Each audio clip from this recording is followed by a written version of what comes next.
Let us learn commerce. Please like, share, and subscribe.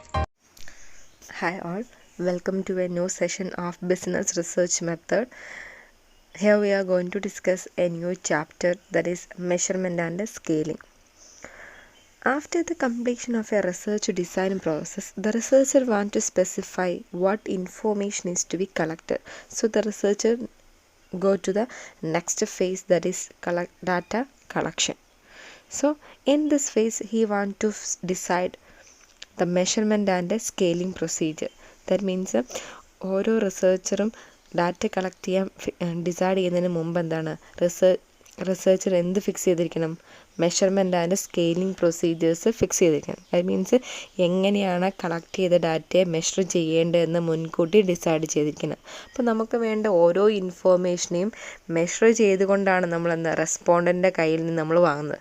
So ഏത് രീതിയിലാണ് നമ്മൾ scale വെക്കേണ്ടത്, അല്ലെങ്കിൽ ഏത് രീതിയിലുള്ള മെഷർമെൻറ്റ് ആണ് നമുക്ക് അവർ തരേണ്ടതെന്ന് നമ്മൾ മുൻകൂട്ടി ഡിസൈഡ് ചെയ്തിരിക്കണം. ഓക്കെ, ഇപ്പോൾ ഒരു എക്സാമ്പിൾ പറഞ്ഞാൽ ഒരു സാറ്റിസ്ഫാക്ഷൻ ലെവലാണ് നമ്മൾ റെസ്പോണ്ടിൽ നിന്ന് അറിയാൻ ആഗ്രഹിക്കുന്നതെങ്കിൽ ആ സാറ്റിസ്ഫാക്ഷൻ ലെവൽ എങ്ങനെയാണെന്ന് നമ്മളൊരു സ്കെയിൽ അവിടെ ഫിക്സ് ചെയ്യണം. ആ സ്കെയിൽ ഇങ്ങനെയാവാം: satisfied, highly satisfied, satisfied, neutral, dissatisfied, highly dissatisfied. ഇങ്ങനെ ഒരു സ്കെയിൽ ഫിക്സ് ചെയ്തുകൊണ്ട് നമുക്ക് ആ ഒരു പർട്ടിക്കുലർ ഡാറ്റ നമുക്ക് കളക്ട് ചെയ്യാം.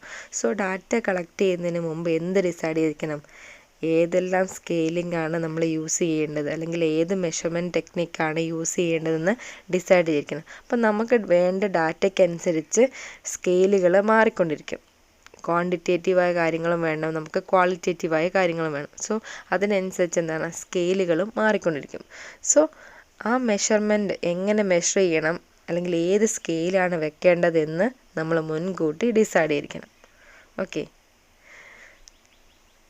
Let me go to the topic measurement and scaling. Measurement. It is a systematic way of assigning numbers or name to object and their attributes. Simply എന്താണ്, ഒരു particular ഒബ്ജക്റ്റിലോട്ട് നമ്പേഴ്സോ അല്ലെങ്കിൽ നെയിംസോ assign ചെയ്ത് കൊടുക്കുന്ന ആ പ്രൊസീജിയറിനെയാണെന്ന് പറയുക measurement എന്നുകൊണ്ട് ഉദ്ദേശിക്കുന്നത്. It is done according to certainly specified rules. എങ്ങനെയാണ് മെഷർ ചെയ്യുന്നത്? എന്താണ് എല്ലാ മെഷർമെൻറ്റ് ഓരോരുത്തരുടെ കയ്യിൽ നിന്ന് നമ്മൾ കളക്ട് ചെയ്യുന്ന അല്ലെങ്കിൽ അവിടുന്ന് മെഷർ ചെയ്യുന്ന എല്ലാം ഒരു സ്പെസിഫിക് റൂൾ അനുസരിച്ചായിരിക്കണം. അപ്പോൾ അതായത് എന്ത് പറഞ്ഞിപ്പം നമ്മളൊരു ഹൈറ്റ് അളക്കുകയാണ്, ഒരു പർട്ടിക്കുലർ പേഴ്സൻ്റെ ഹൈറ്റ് അളക്കുമ്പോൾ മെഷർമെൻറ്റ് എന്ന് പറയുന്നത് അവിടെ നടക്കുന്നത് എന്താണ്, ഇത്ര ഫീറ്റ് അല്ലെങ്കിൽ ഇത്ര സെൻറ്റിമീറ്റർ എന്നാണ് അവിടെ മെഷർ ചെയ്ത് നമ്മൾ എടുക്കുന്നത്. സോ ആ മെഷർമെൻറ്റ് നമ്മൾ ആദ്യമേ മുൻകൂട്ടി ഫിക്സ് ചെയ്തിരിക്കണം, ഇന്നതാണ് നമ്മുടെ മെഷർമെൻറ്റ്. അപ്പോൾ സെർട്ടൻ റൂൾ ബേസിലാണ് ആ മെഷർമെൻറ്റ് നടക്കുന്നതെന്ന് പറഞ്ഞാൽ എങ്ങനെയാണ്, ടോപ്പ് ടു ബോട്ടം വരെയാണ് നമ്മൾ അടക്കേണ്ടത് ഓരോ പേഴ്സൻ്റെയും.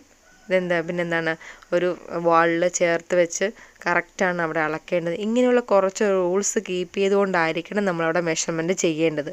അല്ലാതെ ഓരോരുത്തരെയും ഓരോ രീതിയിലായിരിക്കരുത് എന്നാണ് നമ്മൾ മെഷർ ചെയ്യുന്നിരിക്കുന്നത്. So it follow some rules. We are not measuring object but measuring the characteristic.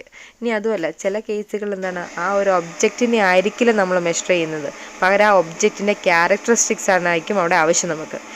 Suppose ഒരു എക്സാമ്പിൾ പറയുകയാണെങ്കിൽ, കൺസ്യൂമർ സാറ്റിസ്ഫാക്ഷനെ കുറിച്ചാണ് നമ്മൾ ഡിസൈഡ് ചെയ്യുക അല്ലെങ്കിൽ സ്റ്റഡി ചെയ്യാൻ ആഗ്രഹിക്കുന്നതെങ്കിൽ ആ കൺസ്യൂമറിനെ എന്താണ് അവിടെ സ്റ്റഡി ചെയ്യുക? ഇപ്പോൾ കൺസ്യൂമറിനെ അതിൻ്റെ ഫീച്ചേഴ്സ് ആയിരിക്കും, കൺസ്യൂമറുടെ പെർസെപ്ഷൻ എങ്ങനെയാണ്, ആറ്റിറ്റ്യൂഡ് എങ്ങനെയാണ്, ബിഹേവിയർ എങ്ങനെയാണ്, ഒപ്പീനിയൻ എങ്ങനെയാണ്. ഇങ്ങനെ കൺസ്യൂമറിൻ്റെ ക്യാരക്ടറിസ്റ്റിക്സിനെ ആയിരിക്കും നമ്മളവിടെ സ്കെയിൽ ചെയ്യുക, അല്ലാതെ കൺസ്യൂമറിനെ ആയിരിക്കില്ല അവിടെ സ്കെയിൽ ചെയ്യുക. So measurement keep some rules and which is not measuring the object but measuring the characteristics of the object. Scaling. It is used to indicate measuring of something.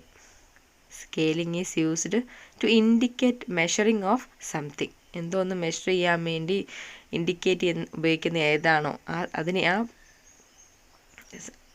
എന്തോ ഒന്നാണോ അതിനെയാണ് എന്ത് പറയുക, സ്കെയിലിംഗ് എന്നുകൊണ്ട് ഉദ്ദേശിക്കുന്നത്, അല്ലെങ്കിൽ സ്കെയിൽ എന്ന് പറയുക.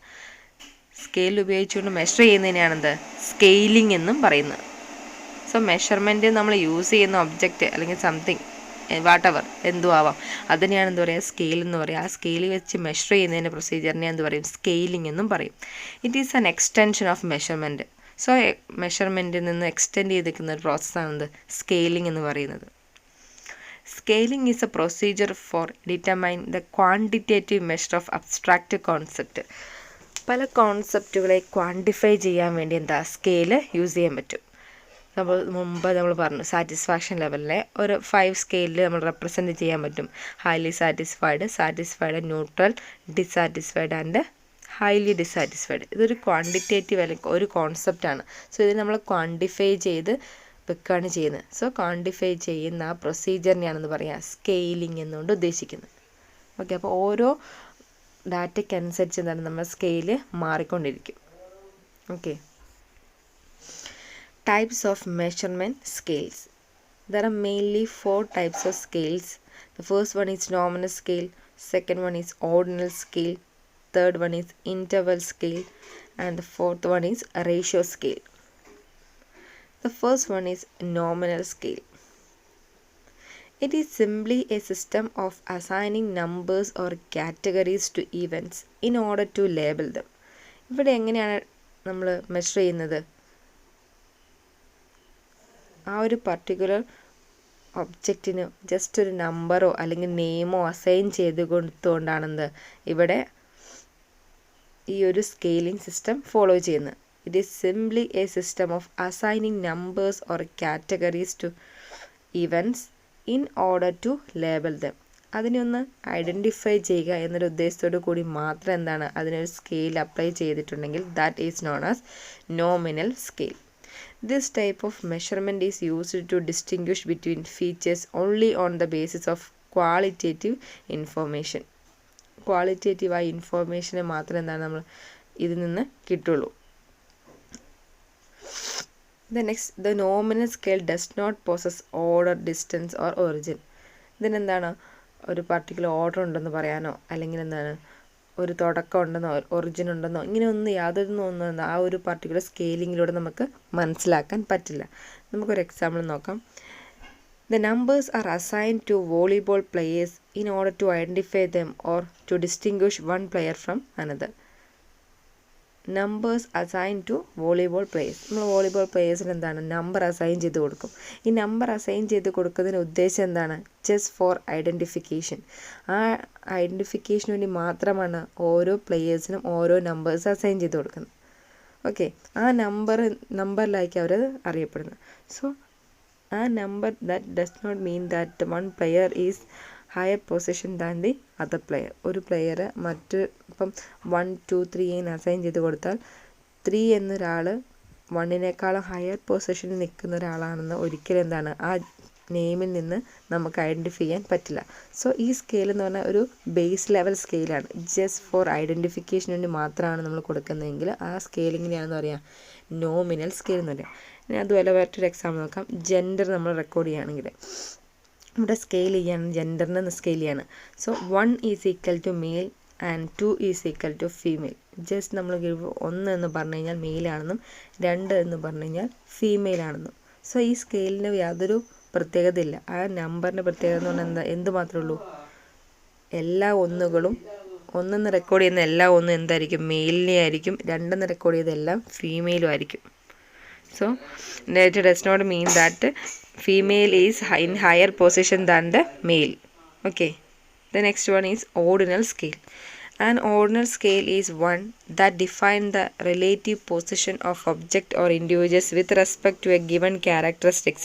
ഒരു പർട്ടിക്കുലർ ക്യാരക്ടറിസ്റ്റിക്സിൻ്റെ ബേസിൽ ഒരു ഇൻഡിവിജ്വലിനെ ഡിഫൈൻ ചെയ്യുക, അതിൻ്റെ പൊസിഷനും കൂടി ഡിഫൈൻ ചെയ്ത് കഴിഞ്ഞാൽ അതിനെയാണ് എന്ത് പറയുക, ഓർഡിനൽ സ്കെയിൽ എന്ന് പറയുക. ജസ്റ്റ് നമുക്ക് പറയാം നോമിനൽ സ്കെയിലിൻ്റെ ഒരു എക്സ്റ്റൻഷനാണ് ഓർഡിനൽ സ്കെയിൽ എന്ന് പറയുന്നത്.